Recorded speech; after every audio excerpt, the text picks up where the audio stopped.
فاذكروني أذكركم واشكروا لي ولا تكفرون يا أيها الذين آمنوا استعينوا بالصبر والصلاة إن الله مع الصابرين. Baik, ikhwan dan akhwat yang dirahmati Allah Subhanahu wa taala, yang kita ingin bahas adalah tadabbur Al-Qur'an. Karena Al-Quran diturunkan bukan sekedar untuk dibaca, tapi untuk ditadabburi. Untuk ditadabburi. Dan yang jadi masalah, sebagian orang hanya fokus membaca Al-Quran, lupa untuk tadabbur. Lupa untuk tadabbur. Fudail bin Iyad berkata, "Innama unzilal Qur'an liyu'mala bih, fattakhadha an-nasu qira'atahu amala." Al-Quran itu diturunkan untuk diamalkan. Jadi di antaranya agar bisa diamalkan ditadabburi, harus paham maknanya, apa tujuannya, maksud ayat ini apa, kemudian bisa diamalkan. Tapi fattakhadhan nasu qira'atahu amala. Orang-orang menjadikan amalan Quran hanya terbatas pada membacanya. Sehingga mereka menyangka kalau sudah baca Quran sudah itu maksud tujuan Al-Quran diturunkan. Padahal itu hanyalah sarana, bukan tujuan. Kita baca Al-Quran itu baca dengan baik, dengan tajwid, dengan tahsin, supaya kita semangat baca. Setelah kita semangat baca, kita bisa mentadaburi. Setelah tadaburi, baru kita beramal. Jadi ada tahapan baca dengan tajwid dan tahsin, tadabbur, beramal. Nah, jangan bataskan hanya pada yang pertama. Ini jadi problem. Dan ini problem yang pernah terjadi pada orang-orang Bani Israel. Allah berfirman, "Wa minhum ummiyuna la ya'lamuna al-kitaba illa amaniya wa inhum illa yadhunnun." Di antara mereka Bani Israel, ummiyun itu orang-orang yang hanya tahu baca tidak mengerti maknanya. Sebagian tafsir mengatakan la ya'lamuna illa mujarradat tilawah. Mereka tidak memahami kecuali sekedar baca. Mereka tidak paham kandungan dari Taurat. Ini terjadi pada umat-umat terdahulu. Allah mencela sebagian orang-orang Yahudi, Bani Israel yang hanya pandai membaca, tidak memahami maknanya, tidak mentadabburinya. Dan ada suatu kaum yang muncul di zaman para sahabat, itu orang-orang Khawarij, yang mereka pandai baca Al-Quran, tetapi mereka tidak memahaminya. Yang Nabi SAW berkata tentang orang-orang Khawarij, hudathaul asnan, sufahaul ahlam. Mereka adalah orang-orang bodoh, anak-anak muda yang bodoh-bodoh. Kemudian yaqra'unal Quran la yujawizu taraqiyahum. Mereka baca Al-Quran tapi Al-Quran tidak melewati kerongkongan mereka. Baca cuma sampai di sini saja. Sekedar suara indah kemudian keluar tapi tidak masuk ke dada. Maksudnya tidak ditadaburi. Tidak ditadaburi. Sekedar baca.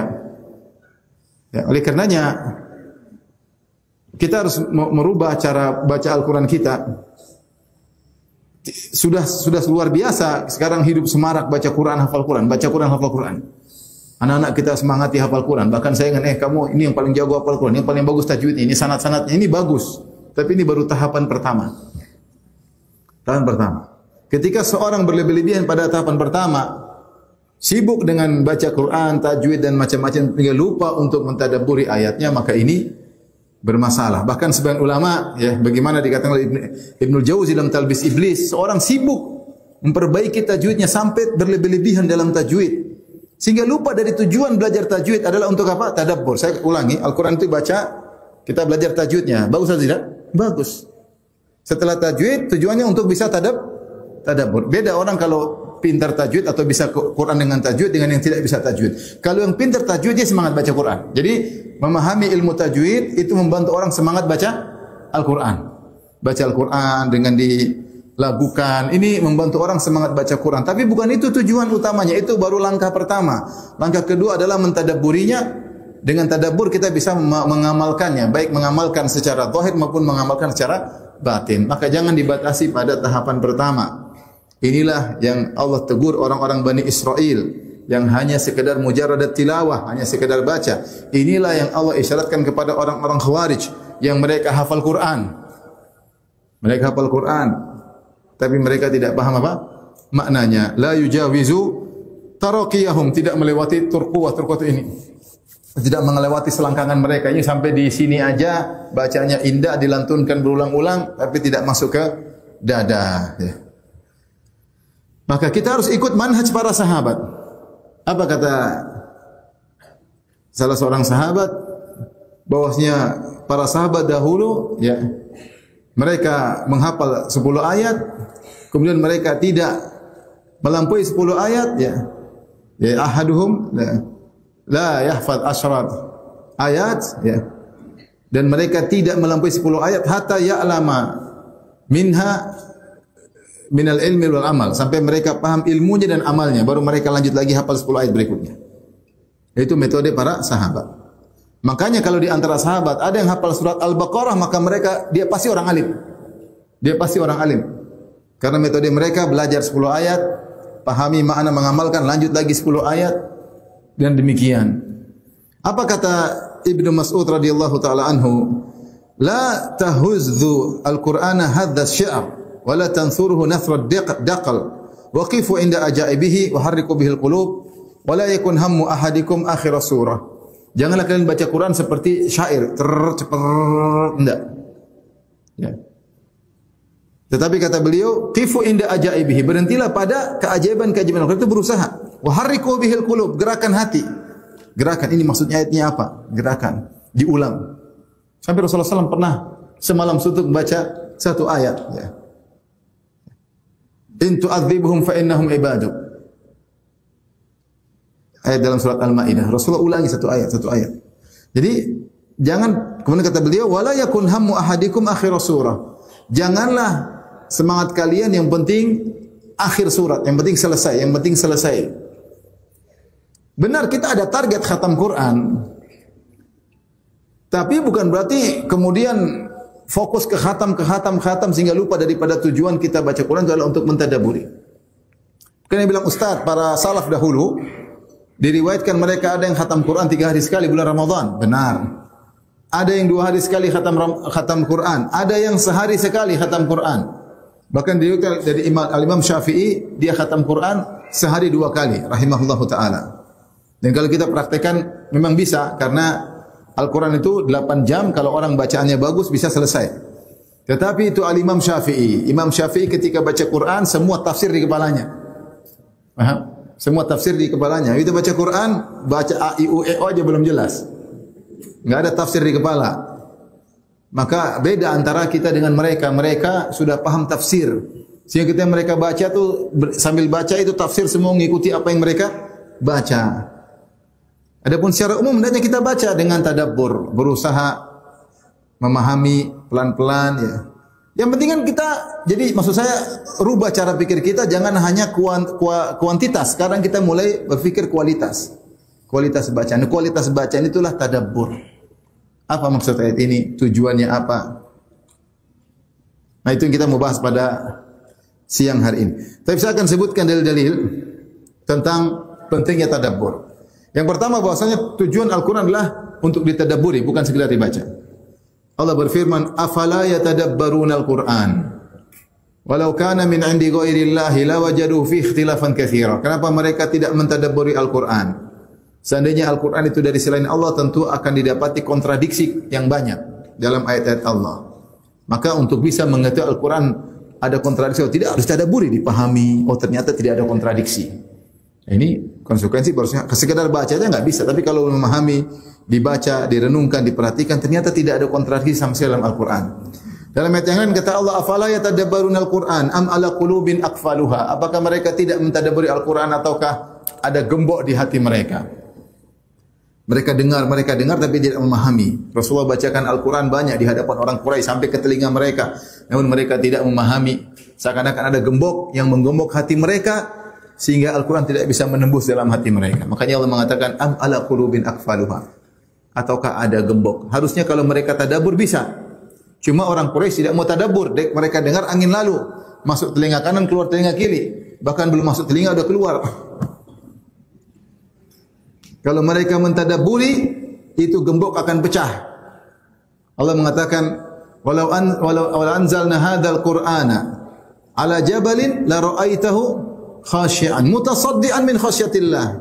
Seandainya kami turunkan Al-Quran ini kepada gunung batu yang keras, la ra'aitahu khashi'an, kau akan lihat batu tersebut, gunung batu tersebut akan khusyuk, takut.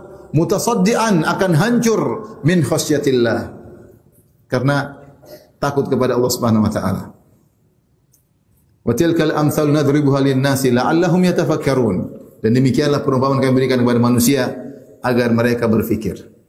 Allah berfirman, bayangkan Al-Quran begitu dahsyatnya. Seandainya gunung batu itu adalah makhluk yang berfikir dan dia merenungkan tentang Al-Quran yang begitu hebatnya, dia akan hancur karena takut kepada Allah, karena kandungan yang ada dalam Al-Quran. Seandainya orang-orang Quraisy mereka mentadabburi Al-Quran, maka gembok itu akan hancur dan Al-Quran akan masuk dalam hati mereka. Namun mereka tidak mau. Mereka tidak mau mentadabburi. Mereka tidak mau mentadabburi sehingga mereka berpaling, i'rad, berpaling dari Al-Quran. Jadi Allah mencela orang musyrikin karena tidak mau tadabbur apa? Al-Quran. Dan Allah berfirman, kitabun anzalnahu ilaika mubarakun liyadabbaru ayatihi wa liyatadzakkar ulul albab. Kitab Al-Quran ini anzalnahu ilaika, kami turunkan kepada engkau Al-Quran tersebut mubarak, kitab yang penuh dengan keberkahan. Buat apa? Liyadabbaru ayatihi, agar mereka mentadabburi ayat-ayatnya. Jadi tujuan Al-Quran dibaca itu adalah untuk tadabbur. Jangan sampai kita terjebak seperti umat terdahulu, sekedar baca, sekedar baca, sekedar baca. Orang-orang Yahudi kalau baca Taurat, tapi enggak paham maknanya. Dan baca Quran cuma sekedar cari berkah.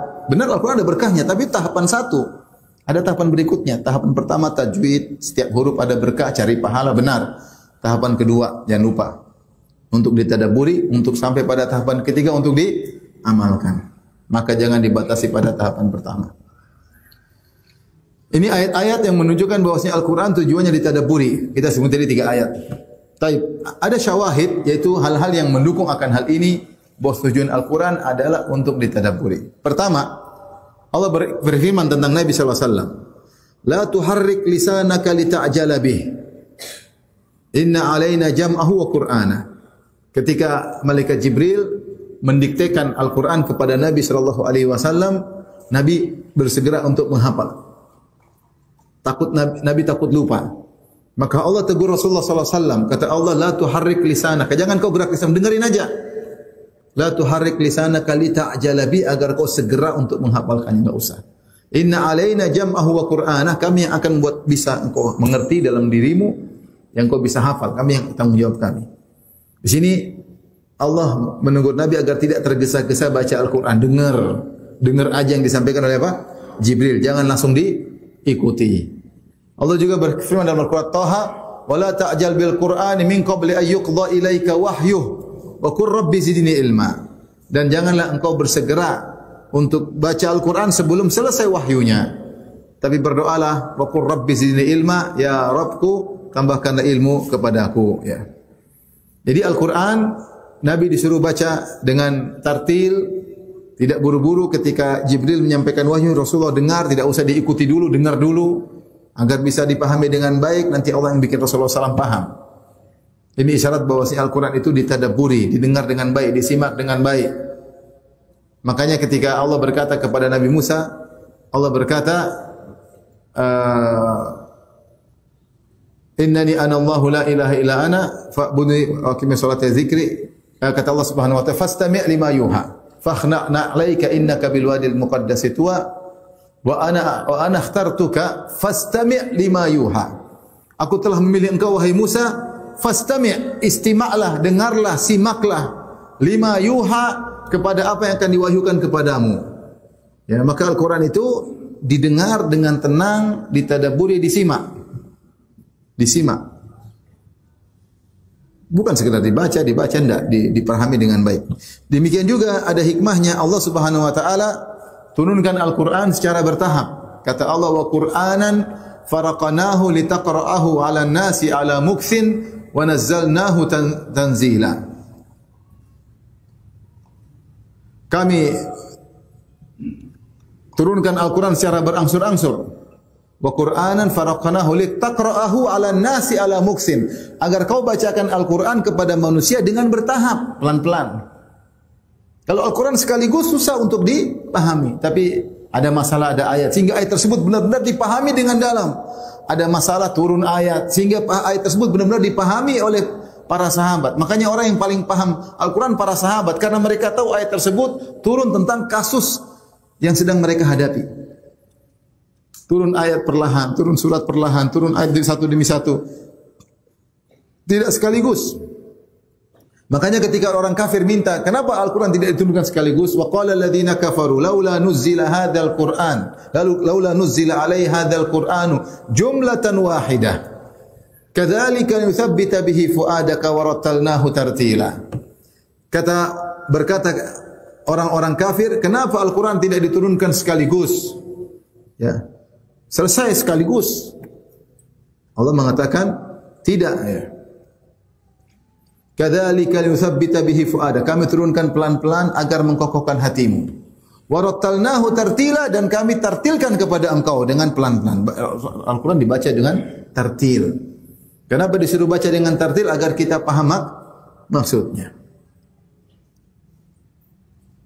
Terutama di bulan Ramadan. Ramadan kita siang hari puasa, di mana kalau kita berpuasa maka majari syaitan, ya, tempat syaitan masuk ke dalam tubuh kita menjadi sempit, ya, karena kita berpuasa, dia tidak luasa untuk menggoda kita. Kata Nabi sallallahu alaihi wasallam, inna syaitan yajri min bani Adam majrad dam, sesungguhnya syaitan mengalir dalam tubuh manusia dengan aliran darah. Dengan kita berpuasa, maka syaitan tidak luasa untuk masuk dalam tubuh kita untuk menggoda. Kemudian di malam hari kita dianjurkan untuk salat tarawih. Salat tarawih di masjid, apalagi imamnya hafiz Quran, sehingga masyarakat bisa mendengar Quran, apalagi kalau bisa khatam 30 juz dalam satu bulan. Ya, seberapa yang sedapatnya mereka dengar ayat dengan tadabbur, imamnya baca dengan tadabbur. Tujuannya agar benar-benar masuk Al-Quran tersebut dalam hati masyarakat dengan baca sendiri di siang hari atau dengan salat tarawih ketika jadi imam atau jadi makmum. Tapi kalau tarawihnya 23 rakaat 8 menit agak repot.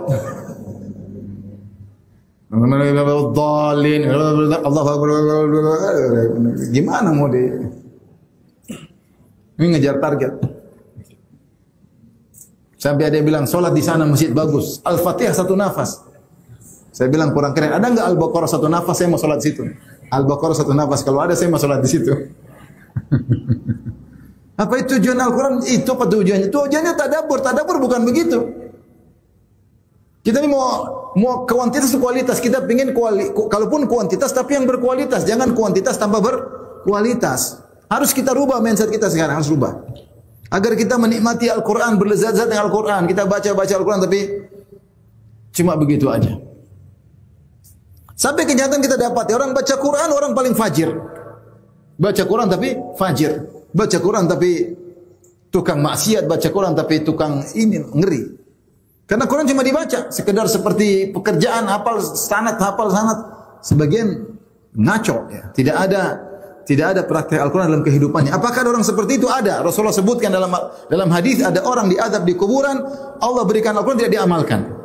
Ketika Rasulullah SAW diperlihatkan tentang alam barzakh, Rasulullah sebutkan ada pezina yang diazab, ada pemakan riba yang diazab, dan ada yang pendusta dengan satu dusta tersebar seantero dunia diadab, dan ada kata Rasulullah SAW, rajulun atahullahul Quran falam ya'mal bihi bin nahar wa huwa yanamu anhu bil lail wa lam ya'mal bihi fin nahar. Malam hari dia tidur, siangnya tidak diamalkan, diadab di alam barzakh. Berarti ada orang baca Quran diadab? Ada, dalilnya ada.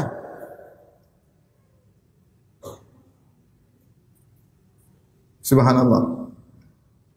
Khawarij baca Quran enggak? Hafal Quran Khawarij.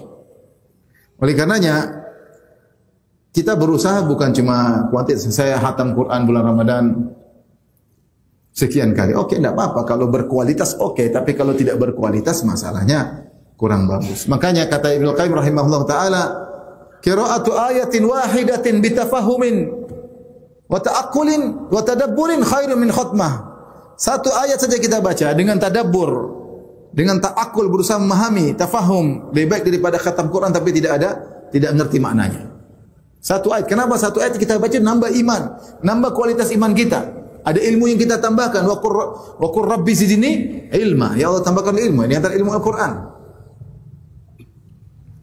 Maka ini di antara hikmahnya kenapa Allah turunkan Al-Quran sedikit demi sedikit. agar bisa dipahami. Tidak sekaligus repot, sedikit-sedikit. Sesuai dengan kejadian-kejadian. Sehingga dihayati, ayat-ayat tersebut dihayati oleh para sahabat.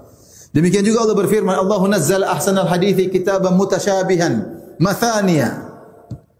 Taqsha'iru minhu juludul ladzina yakhshawna rabbahum. Kata Allah Subhanahu wa taala dalam surat Az-Zumar, Allah menurunkan ahsanal hadits, ya, yaitu Al-Qur'anul Karim, pembicaraan yang terbaik.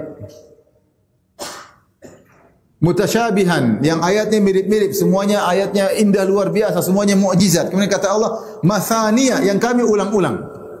Al-Quran kenapa diulang-ulang kontennya? Agar kita selalu merenungkan hal tersebut. Kita baca saja kisah Nabi Musa dalam banyak surat. Surat Al-Baqarah ada, surat ini ada, tapi selalu Allah bawakan dengan lafal-lafal yang berbeda-beda dan selalu setiap surat ada tambahan makna yang tidak disebutkan pada surat yang lain. Memang sengaja Allah ulang-ulang agar kita bisa mengambil pelajaran. Ya. Makanya hampir surat-surat ada tentang hari kiamat, ada wejangan, sehingga setiap kita baca Quran kita belajar lagi. Nanti baca surat lain ada juga makna-makna tersebut. Karena hati ini sering lupa, sering lalai. Kalau tidak diulang-ulang, maka di antara sifat Al-Quran memang diulang-ulang. Mathaniya itu diulang-ulang. Kontennya diulang-ulang tapi dengan lafal yang berbeda, dengan uslub yang berbeda, dengan tambahan makna yang tidak terdapat pada surat yang lain.